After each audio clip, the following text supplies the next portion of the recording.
ညကိုနည်းနည်းချက်အိပ်ပျော်ဖို့အချိန်3မိနစ်ပဲလိုအပ်ပါတယ်ဟုတ်ပါတယ်ဒီအချိန်3မိနစ်မှာကျွန်တော်လေ့ကျင့်ခန်း3မျိုးပြပေးမယ်โอเคနံပါတ်1အနေနဲ့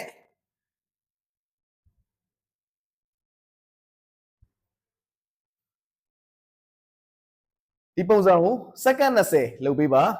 ဒီနံပါတ်2အနေနဲ့ဒီပုံစံကိုတစ်ဖက်ကိုစက္ကန့်20စီဘယ်ညာလုပ်ပေးပါโอเคနောက်ဆုံးနံပါတ်3အနေနဲ့ဒီပုံစံကို